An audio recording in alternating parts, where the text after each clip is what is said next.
कैरियों का सीज़न है और हर तरफ जहाँ देखो बहुत ही शानदार कैरियाँ आई हुई हैं। तो आज हम बनाएंगे कैरी का ऐसा शरबत जो आपको गर्मी से बचाएगा, आपके अंदर ठंडक पैदा करेगा। इसके अलावा इस शरबत की ख़ासियत ये है कि आप इस शरबत को फ्रिज में 6 से 7 महीने तक स्टोर कर सकते हैं। ये बिल्कुल भी ख़राब नहीं होगा और आप इसे आराम से इस्तेमाल कर सकते हैं, क्योंकि कैरियों का सीज़न बहुत ही कम टाइम होता है और गर्मियाँ तो 3-4 महीने होती हैं। तो इससे यही अच्छा है कि आप शरबत बना के रख लें फ्रिज में और जब दिल करे आराम से निकाल के पी लें।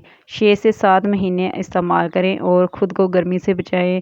तो वीडियो को स्टार्ट करते हैं। बिस्मिल्लाहिर्रहमानिर्रहीम।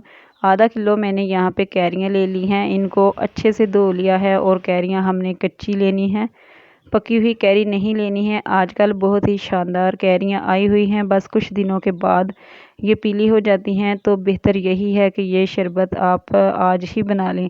ये देखें बिल्कुल ग्रीन कैरियाँ हैं। इनको छिलका उतारने के बाद मैंने इनको काट लेना है। दूसरी तरफ मैंने पानी गर्म होने के लिए रख दिया है। पानी गर्म जब हो जाएगा उतनी देर में हम कैरियों को काट लेंगे। तो यहाँ पे आप देख सकते हैं सारी कैरियाँ हमने काट ली हैं। तो यहाँ पे पानी हमारा गर्म हो चुका है। अब हमने सारी कैरियाँ इसके अंदर डाल देनी है और पानी यहाँ पे मैंने 2 गिलास लिया है। आंच को हल्की करके 20 से 25 मिनट तक कवर करके हम पकाएंगे, बीच में चेक भी करते रहेंगे। अब आपने इनको इतना पकाना है कि ये बिल्कुल नरम हो जाएं। अब मैं इसे कवर कर देती हूँ और 20 से 25 मिनट लगेंगे इनको गलने में। तो ये देखें 20 मिनट हो चुके हैं। हल्की आंच पे मैंने इनको पकाया है और बीच में मैं इनको चेक भी करती रही हूँ। अब आप देखें कितनी शानदार ये गल चुकी हैं, इतनी शानदार ये गल चुकी हैं कि मैं चम्मच की मदद से इनको प्रेस कर रही हूँ तो ये इनका पल्प जो है ये अलग हो रहा है। अब आपने चम्मच की मदद से इसको चेक कर लेना है। तो ये देखें ये बहुत ही अच्छी गल चुकी हैं। अगर आपने इनको जल्दी पकाना हो तो आप प्रेशर कुकर का भी इस्तेमाल कर सकते हैं। इनको हम ठंडा होने के लिए रख देंगे जब तक ये ठंडी होती हैं। दूसरी तरफ हम शीरा तैयार कर लेते हैं। तो शीरे के लिए कढ़ाई में हम 2.5 गिलास पानी शामिल करेंगे। पानी शामिल करने के बाद हम इसमें 3 से 4 इलायचियाँ डाल देंगे। अगर आपके पास इलायची पाउडर हो तो वो भी आप डाल सकते हैं। इलायची डालने के बाद हम इसमें 2 कप चीनी डालेंगे। ये कच्ची कैरियाँ हैं तो इसमें आधा किलो के करीब चीनी इसमें जाएगी, क्योंकि कैरियाँ भी आधा किलो हैं और इनमें चीनी भी आधा किलो ही जाएगी। तो इसमें हम थोड़ा सा नमक डाल देंगे, तकरीबन 1 चम्मच। यहाँ पे आंच को थोड़ा सा तेज़ कर देंगे और इसे मिक्स करते हुए इतना पकाएंगे जितना कि चीनी मिक्स हो जाए। और बस चीनी को मिक्स करने में 3 से 4 मिनट लगेंगे। अब कैरियाँ ठंडी हो चुकी हैं तो हमने इनको ग्राइंड कर लेना है। इसको डाल देंगे जग में और पीस लेंगे और इसका अच्छा सा पेस्ट बना लेना है। इसका बिल्कुल स्मूथ पेस्ट होना चाहिए। अगर आप चाहें तो इसको छान लें, लेकिन मेरी कैरियाँ नरम हैं तो इसको छानने की बिल्कुल भी ज़रूरत नहीं। और अगर आपके पास बालों वाली कैरियाँ हों तो इनको छानना बिल्कुल ज़रूरी है, क्योंकि जो बाल होते हैं वो तो मुँह में अच्छे नहीं लगते। ये देखें इतना शानदार पेस्ट हमारे पास आ चुका है। अब इसमें कोई भी चंक्स नहीं है। तो चीनी अच्छे से मिक्स हो चुकी है। अब हमने शीरे में कैरियों का पेस्ट डाल देना है। डालने के बाद इसको अच्छे से मिक्स कर लेंगे। और यहाँ पे मैंने 2 इलायचियाँ डाली थी। अगर आपके पास इलायची ना हो तो आप इसका पेस्ट भी डाल सकते हैं।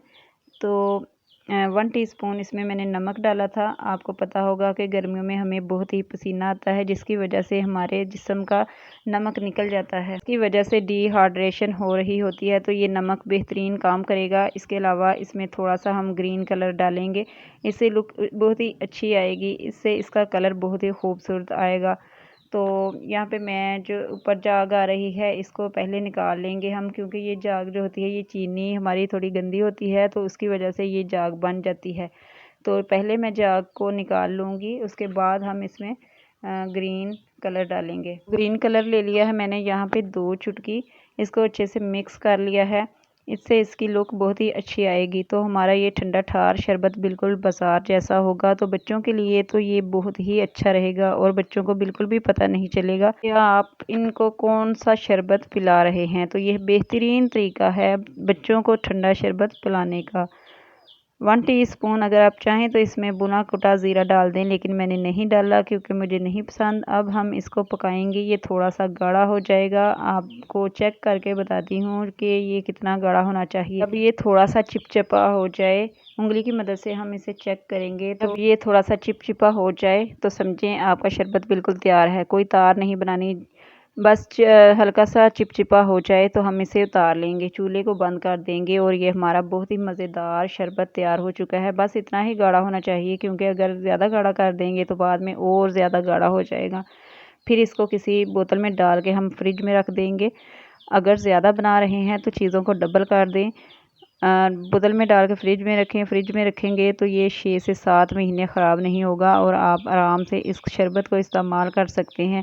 अगर पहले से बना के रख लेंगे आपको आसानी हो जाएगी, मिनटों में तैयार हो जाएगा। बस आपने फ्रिज से शरबत को निकालना है, बर्फ़ डालनी है और इसको एंजॉय करना है। तो ये थी आज की मेरी वीडियो। उम्मीद है कि आपको पसंद आई होगी। अगर पसंद आई हो तो प्लीज़ लाइक, शेयर और सब्सक्राइब ज़रूर कीजिएगा। साथ में बेल का बटन दबा दीजिएगा ताकि मेरी आने वाली हर वीडियो का नोटिफिकेशन आपको टाइम से मिलता रहे। तो कमेंट करके ज़रूर बताइएगा कि आपको मेरी वीडियो कैसी लगी। तो मिलते हैं नेक्स्ट वीडियो में, तब तक के लिए अल्लाह हाफिज़।